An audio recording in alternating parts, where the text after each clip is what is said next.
금방 들으셨으면 속상하시는 만도 합니다.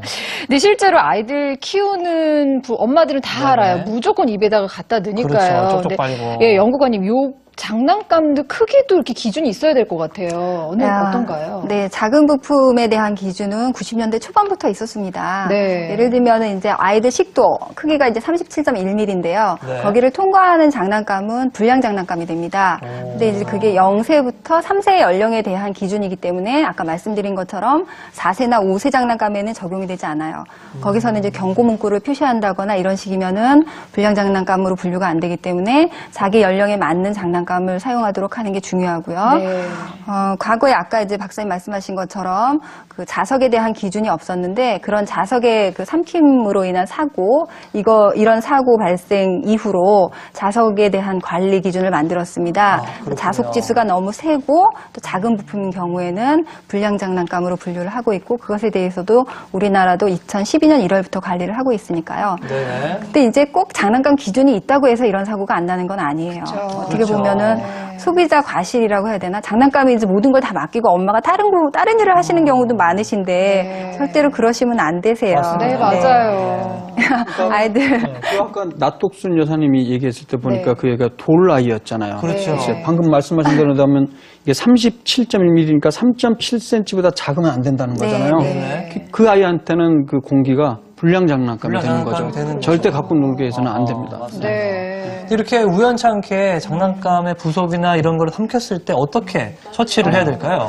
네, 뭐 아까 말씀드렸지만 독성이 없는 것들은 일반적으로 시간이 지나면서 변과 함께 빠져나옵니다. 네네. 그건 이제 장 통과 시간에 따라 다 다르긴 합니다만, 그런데 이제 뭐 단추형 건전지나 아까 그 자석류 얘기했던 거는 반드시 병원에 데리고 가야 됩니다. 네. 근데 이제 시간이 없는데 예를 들어서 뭐가 삼켰는데 아이가 갑자기 숨을 못 쉬고 얼굴이 새파래지고 어떤 상태죠? 기도를 막아갖고 질식이 된 상태잖아요. 굉장히 당황스러울 겁니다. 네네.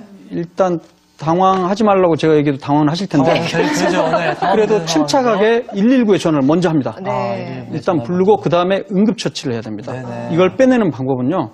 복부에 압력을 줘갖고 네. 이쪽에서 튀어나오도록 만드는 거죠. 하는. 그래서 예를 들면 네. 이제 1세 이하, 뭐 2세, 3세 정도, 2, 3세 이하인 경우에는 네. 아이들을 얘는 1세가 안 된 것 같습니다. 네, 100일, 그 100일도 안 왼손으로 됐어요. 네. 왼손으로 아예 그 얼굴이랑 목쪽을 잡고요. 네네, 세 개 잡으면 안 되고요. 네네. 그다음에 받치고. 엎드리게 합니다. 네. 그런 상태에서 네. 오른손으로 이게 옆으로 이렇게 그렇죠. 네. 오른손으로 등을 5회 탁 5번 때려주면 됩니다. 네네. 그래도 안 나오면 계속 진행을 좀 해줘야 되겠습니다. 나올 때까지. 예. 그리고 이제 좀 나이가 좀 있는 아이들 있죠. 아니면 그러니까 3세 이상의 어린아이들의 경우에는 이를테면 뒤에서 양손으로 배꼽이랑 명치 있는 데를 뒤에서 네. 안습니다. 뒤에서 그 사이. 안아요. 그러니까 네. 명치 바로 아래쪽에 해서 자신의 방향인데 약간 위쪽으로 경사지게 이렇게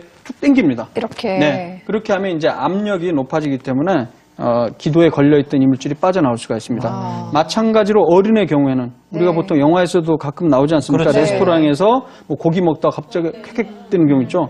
그 경우는 한 분을 살릴 수가 있어요. 아하. 바로 뒤에 가서 마찬가지인데 비슷한데 왼손을 주먹을 좀 쥐고 네. 오른손으로 위를 감싼 다음에 마찬가지로 뒤에서 끌어안으면서 위쪽으로 이렇게 당겨주면 됩니다.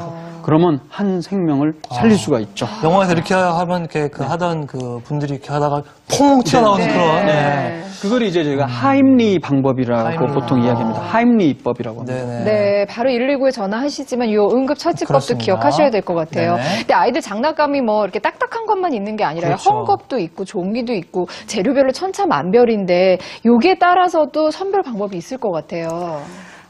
원래 그 안전 기준이라고 한 것을 정해놨잖아요. 네. 그러니까 뭐 그렇죠, 봉제 완구, 플라스틱 완구 이거에 따라 맞는 그 기준에 적합하다라는 표시로 KC 인증을 내드리는 거니까 사실 KC 인증으로 확인하시는 게 1차적으로는 중요한데요. 네. 참고적으로 팁 몇 가지만 더 드린다고 하면은 네. 봉제 완구 경우에는 털 빠짐이나 물 빠짐이 생길 수 있어요. 이런 걸 통해서 이제 통상 봉제 완구를 사용하는 연령대가 0세에서 3세다 보니까 기도를 막히거나 아까 말씀한 것처럼 그런 사고들이 일어날 수 있으니까 그런 그런 것들에 좀 주의해서 고르시면 될 것 같고 네. 플라스틱 같은 경우에는 너무 유연하면 가수제가 많이 들어있을 가능성이 조금 있을 수 있잖아요. 그러니까 네. 가능하면 이제 선호하시기를 딱딱한 걸 선호하시는 쪽으로 선호를 조금 바꾸시는 것도 필요할 것 같고요. 원목 완구나 종이 같은 경우에는 어떤 코팅제나 페인트 이게 이제 결과적으로는 애들이 빨거나 뭐 벗겨지는 이런 과정들이 수반이 됩니다. 그러니까 네. 그런 것들이 있을 수 있으니까 약간 투명한다거나 아니면 코팅이 좀 얇다거나 이런 식으로 조금 좀 선별적으로 선택하시는 것도 필요할 것 같고 그밖에 실리콘이나 이런 것들은 재료 자체의 특성상 통상 이제 그 치발기나 딸랑이 이런 걸로 국한되니까요. 그런 것들 그냥 조심해서 선택하시면 될 것 같습니다. 그렇군요. 네. 저도 궁금한 게 이제 어린이 옷에서도 약간 이렇게 포르말데이드가 맞아요. 검출됐다 이런 막 약간 간지럽고. 그런 게 약간 좀 걱정되는데 옷 살 때 어떤 좀 특징이 있습니까? 어떻습니까? 예, 그 포르말데하이드는 최근에 사실은 1급 발암물질로 규정이 되었습니다. 네. 암을 일으키는 백혈병, 뭐 비인도암. 근데 이게 옷을 만들 때 사용하는 신축성이 좋도록 하기 위해서 사용되는 건데요. 네. 다행인 거는요, 물에 잘 녹기 때문에 아하. 반드시 세탁해서 빨아서 사용하면 됩니다. 새로 산 옷은 꼭 네. 빨아서 입히시길 바랍니다. 저희 집에도 지금 장난감이 굉장히 많은데 그렇죠. 뭐 제대로 이렇게 살펴보고 산 적이 없는 것 같아요. 맞습니다. 급히 반성하면서 오늘 집에 가서 다 체크해 보도록 하겠습니다. 네. 오늘 함께해 주신 명승권 선생님 감사드리고요. 이용현 연구관님 감사드립니다. 엄마단 여러분들 김현기 씨 고맙습니다. 네, 감사합니다. 네, 홈페이지 시청 소감 남겨주신 분들 중에서 좋은 소감 남겨주신 분들께 선물 드리겠습니다. 그리고 내일은요, 12년째 각방 쓰는 부부로 함께 하겠습니다. 정말 충격적이죠. 많은 시청 부탁드려요. 저희는 내일 이 시간에 다시 찾아뵙겠습니다. 고맙습니다. 감사합니다.